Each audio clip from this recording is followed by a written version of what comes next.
lagu ini hebat. Dia menulis dari latar belakang yang dia tahu, latar belakang yang apa yang mereka rasakan sebagai bangsa Yahudi. Dia katakan, aku melayangkan mukaku ke gunung, mataku ke gunung-gunung. Dari manakah akan datang pertolonganku? Saya bertanya, kenapa melayangkan mata ke gunung-gunung bukan ke langit?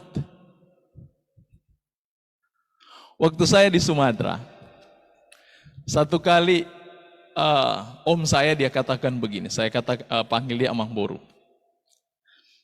Jangan kamu lewat jalan itu James, di atas jam 6, ada penunggunya. Jadi ada setan-setannya katanya. Lewat aja jalan sebelah, namanya saya orang yang suka penasaran. Waktu itu hari Jumat petang, selesai buka Sabat. Ketika saya di persimpangan, saya tengok jalan itu. Saya bilang, ada apa sih? Kenapa mereka larang saya harus lewat situ? Saya tahu di balik jalan itu ada rumah yang sudah tua yang tidak ada penghuninya. Dan juga bentuk jalannya memang agak ngeri ya. Karena pohon-pohonnya, saking banyak pohonnya jadi gelap jalan itu.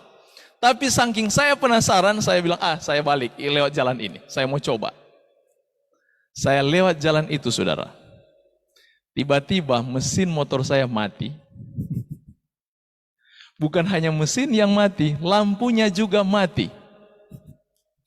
Kepala saya seperti sudah membesar. Bulu kudus saya berdiri. Bukan hanya itu yang saya dengar. Suara ketawa perempuan yang mengolok. Saudara bisa bayangkan kalau suara perempuan mengolok. Dia ketawain saya. Di tengah hutan mana ada perempuan. Saya sudah ketakutan di situ. Saya tidak dapat berbuat apa-apa. Saya dorong motornya karena sudah tidak bisa jalan, sudah tidak nyala mesinnya. Tahu yang saya cari apa? Langit. Saya ingin melihat langsung. Saya tidak mau terpengaruh dengan kegelapan itu. Saya berusaha cari langit dan saya abaikan suara yang teriak, yang ketawa itu. Saya bertelut di bawah motor, saya tatap langit dan saya katakan, Tuhan, tolong saya yang sombong ini. Selesai saya berdoa, motornya hidup, lampunya menyala. Saya mencari pertolongan, memandang langit. Tapi ungkapan ini, mencari pertolongan, memandang gunung. Ada apa dengan gunung? Di dalam cerita Abraham, pertama, coba kita buka di dalam kitab Kejadian pasal 17 ayat 1. Mari kita buka dalam kitab Kejadian pasal 17 ayat 1.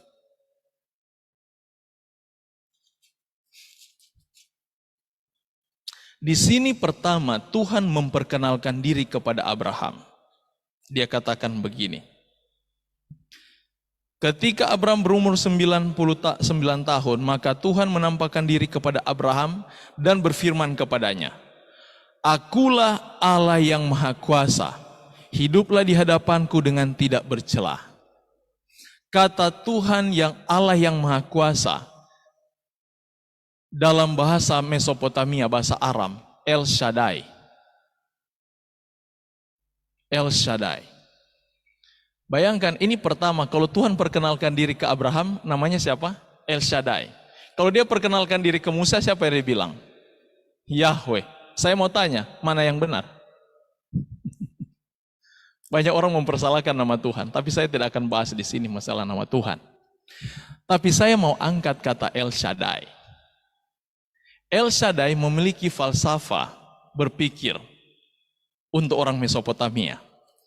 Yang bahasa akar katanya dari kata Sadat atau Shad. Artinya gunung. Ketika dia jadi Shadat, ketika dia menjadi Shadat, artinya to deal violently with, atau berurusan dengan kekerasan. Itu Shadat. Shad memiliki, jadi kalau kita perhatikan, kalau dia syadat artinya berurusan dengan kekerasan. Saudara bisa bayangkan kan, kalau kita berpikir dalam dunia filsafat kuno, kalau menghadapi kekerasan apa yang harus kita lakukan? Keteguhan.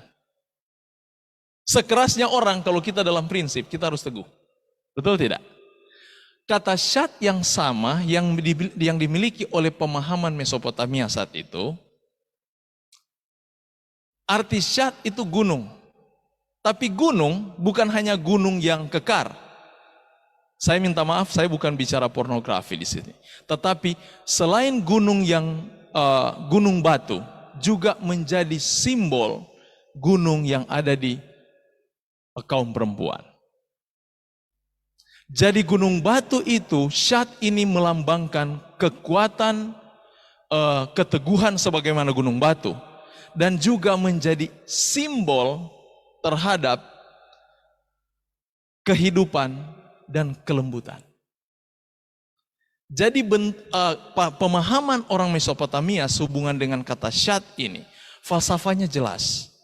Makanya waktu Allah memperkenalkan, aku El Shaddai, Abraham langsung kenal.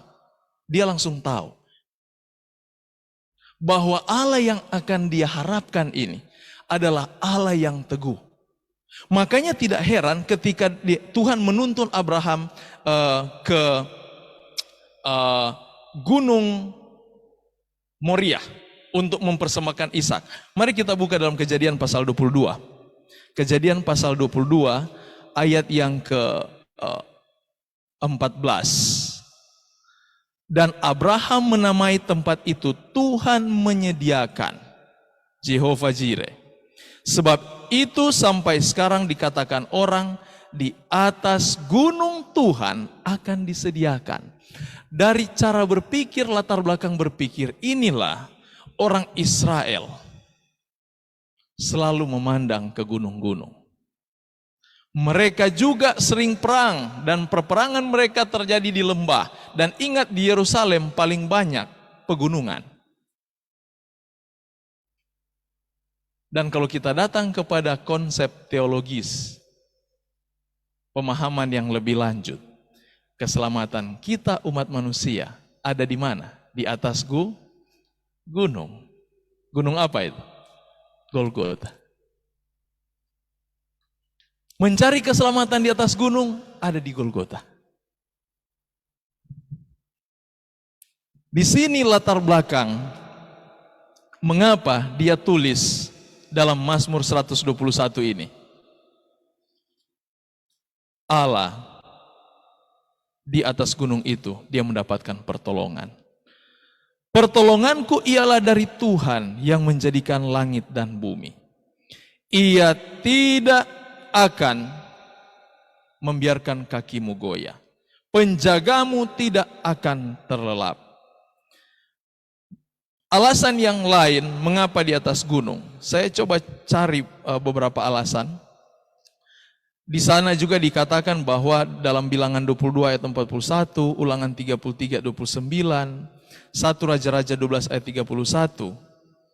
Mereka percaya bahwa di atas gunung itu sering di mana orang-orang kafir membuat korban mesbah-mesbah berhala. Jadi memang konsep orang Israel, memang mereka berpikir di atas gunung itu ada Allah, ada Tuhan. Jadi mereka bukan pandang langit, mereka pandang gunung.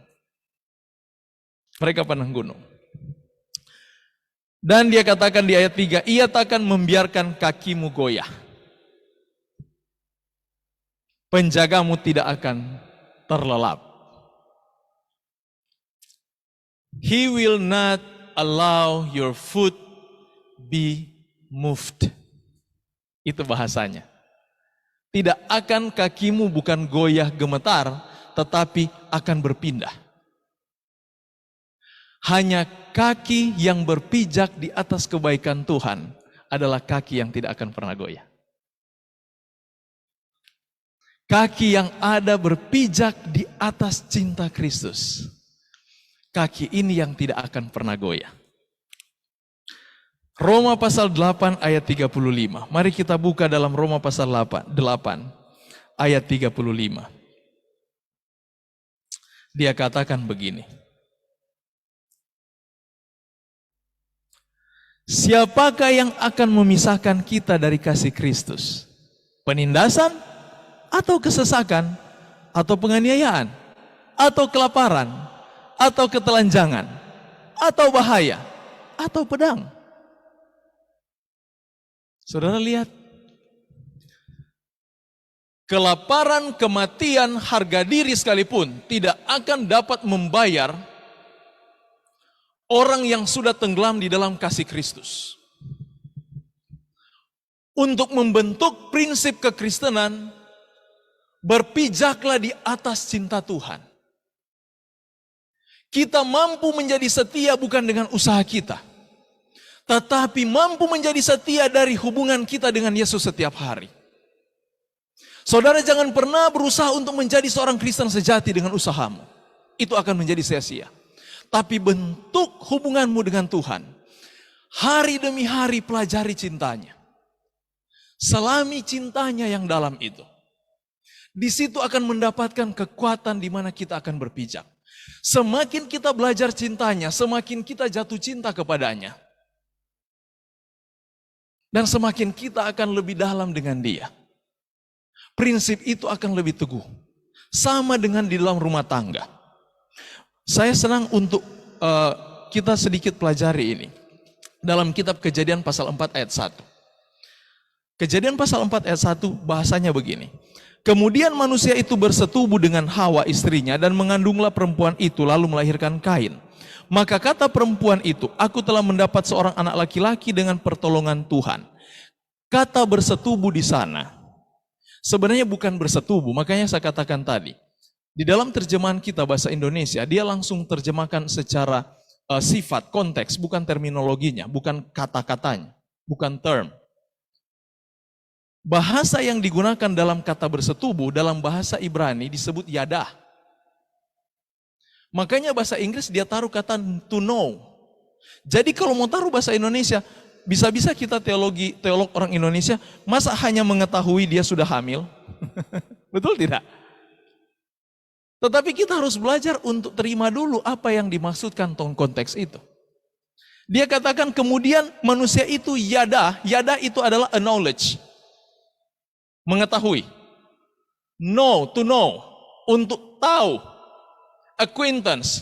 Jadi di dalam konsep pernikahan bukan hubungan intim yang ditekankan, tetapi hubungan mental. Bukan hubungan fisik. Makanya Yesus menggunakan istilah ini di dalam perjanjian baru dalam kitab Efesus. Bahwa hubungan antara Yesus dengan umat sama seperti pernikahan. Yang ditekankan di sana bukan hubungan fisik, tetapi hubungan mental. Di sini tercipta cinta. Jadi dalam rumah tangga sekalipun, kalau kita berhenti untuk mengenal suami kita, mengenal istri kita, kita akan jatuh di situ. Lucifer jatuh dari surga karena dia berhenti mengenal kasih Allah. Dia pikir dari kekekalan kepada kekekalan. Saya sudah tidak pernah melihat Allah saya pemarah. Mengapa dia berani melawan Tuhan? Karena dia pikir Allah bukan pemarah. Tidak pernah dia melihat Tuhannya marah-marah. Selalu dengan lemah lembut, belas kasih. Makanya dia berani melawan. Dia sudah mulai berhenti mempelajari kasih Allah. Begitu dia berhenti belajar kasih Allah, dia mulai berpaling kepada ilahnya sendiri. Rumah tangga pun bisa rusak kalau dia berhenti mempelajari kasih dari istrinya, dari suaminya. Demikian hubungan kita sebagai umat akan berhenti hubungan yang baik dengan Yesus. Kalau kita sendiri berhenti belajar kasihnya. Ungkapan kitab Mazmur pasal 121 ini bukan menyatakan bahwa hanya percaya Tuhan kita tidak akan goyah. Tidak. Kaki itu tidak akan pernah goyah selama hati kita memiliki hubungan yang erat dengan pencipta kita. Dengan Yesus itu. Sebagai janji Tuhan untuk memenuhi Mazmur 121. Dalam Yesaya pasal 26 ayat 3. Dia katakan di sana. Yesaya pasal 26 ayatnya yang ketiga. Yang hatinya teguh kau jagai dengan damai sejahtera. Saudara, damai sejahtera tidak perlu sekolah. Tidak ada sekolah menciptakan damai sejahtera. Itu tercipta oleh karena keteguhan. Dan keteguhan itu dibentuk oleh karena hubungan. Semakin kita berhubungan dengan juru selamat itu, semakin kita diteguhkan.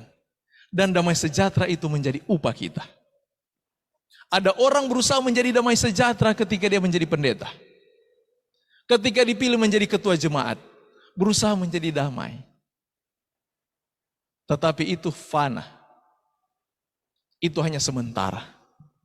Damai yang akan menjadi kekal adalah damai yang diciptakan dari hubungan dengan Tuhan. Dan Tuhan akan menjaga kita dengan damai sejahtera. Dia katakan, sebab kepadamu lah ia percaya. Tuhan akan menjaga kita umatnya. Dan dia katakan sesungguhnya tidak terlelap dan tidak tertidur penjaga Israel. Tuhanlah penjagamu, Tuhanlah naunganmu di sebelah tangan kananmu.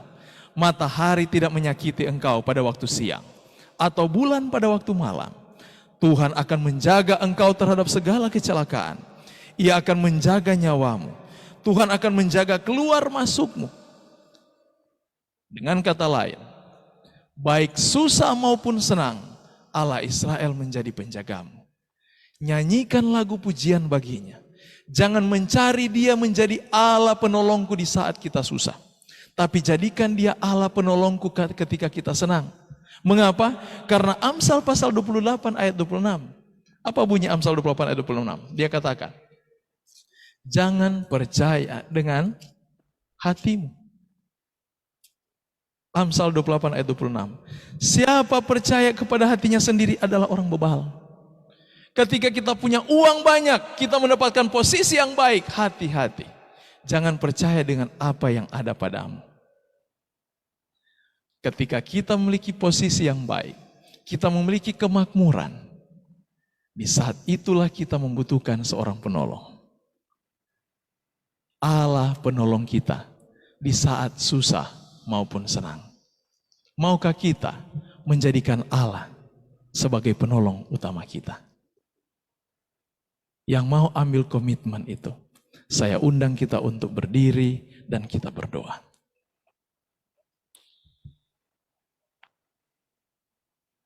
Ya Bapa, Yesus Juru Selamat kami, terpujilah namamu Tuhan untuk kasih setiamu.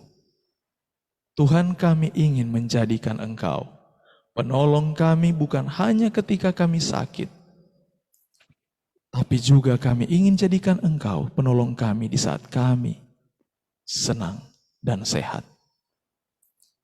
Tuhan, ini kami. Kami ingin berkomitmen sabat ini, menjadikan Engkau Allah dalam hidup kami. Peliharalah dan meteraikanlah komitmen itu dalam hati kami Tuhan. Ingatlah kami debu tanah yang tidak dapat berbuat apa-apa. Tapi kami boleh hidup oleh anugerah Tuhan. Segala puji hormat bagi namamu ya Yesus. Allah yang selalu merancangkan kebaikan dalam hidup kami. Terimalah persembahan kami ini. Terimalah kami sebagaimana kami ada ya Tuhan. Di dalam nama Yesus hamba berdoa dan mengucap syukur. Amin. Silakan duduk.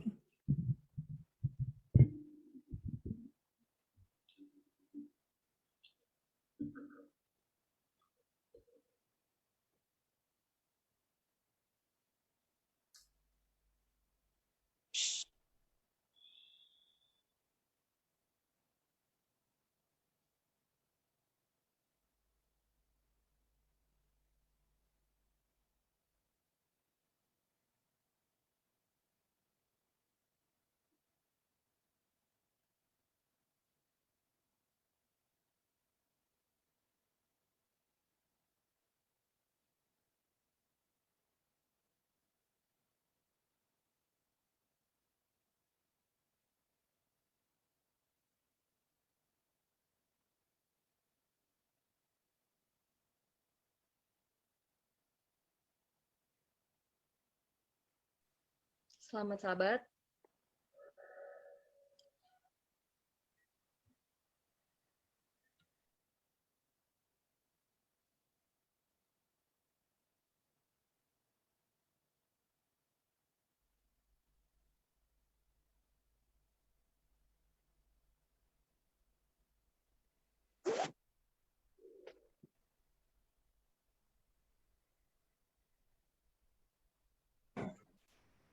Sebelum kita akan mendengarkan bacaan persembahan, kita akan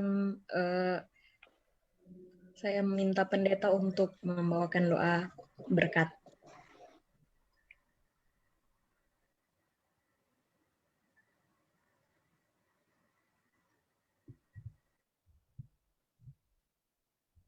Kita sekali lagi tunduk kepala dan kita berdoa. Puji dan hormat bagi namamu ya Yesus. Untuk segala kasih setiamu yang engkau nyatakan di tengah-tengah umatmu pada sabat yang indah ini. Terima kasih Tuhan untuk pekabaran yang engkau berikan kepada kami sabat siang ini, pagi ini. Engkau meteraikan itu dalam hati kami. Dan hamba berdoa bagi umatmu ya Tuhan. Kiranya damai sejahtera dan keselamatanmu boleh menjadi bagian seluruh umatmu. Engkau yang akan memenuhi segala kebutuhan umatmu, memberkati segala pekerjaan tangan mereka, dan engkau tidak akan biarkan kaki mereka terantuk, tetapi engkau akan selalu angkat mereka. Engkau sendengkan telingamu Tuhan mendengarkan doa-doa umatmu, ketika mereka dalam keadaan senang maupun dalam keadaan susah, ketika mereka dalam keadaan sehat maupun dalam keadaan sakit. Engkau akan selalu menjadi Allah yang sama di tengah-tengah umatmu. Diberkatilah umatmu ya Tuhan, mulai hari ini sampai selama-lamanya. Saya hambamu berdoa di dalam nama Yesus Tuhan Juru Selamat kami yang hidup. Amin.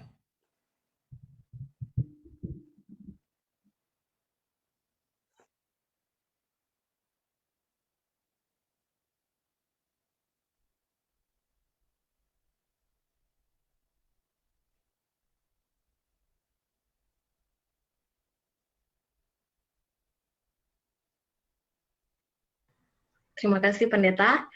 Bacaan persembahan kita sahabat 12.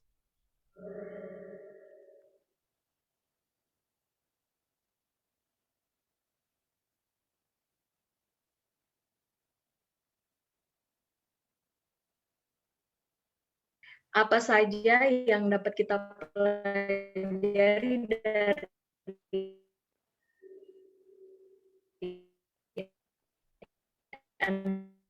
Ananias dan Safira yang menolak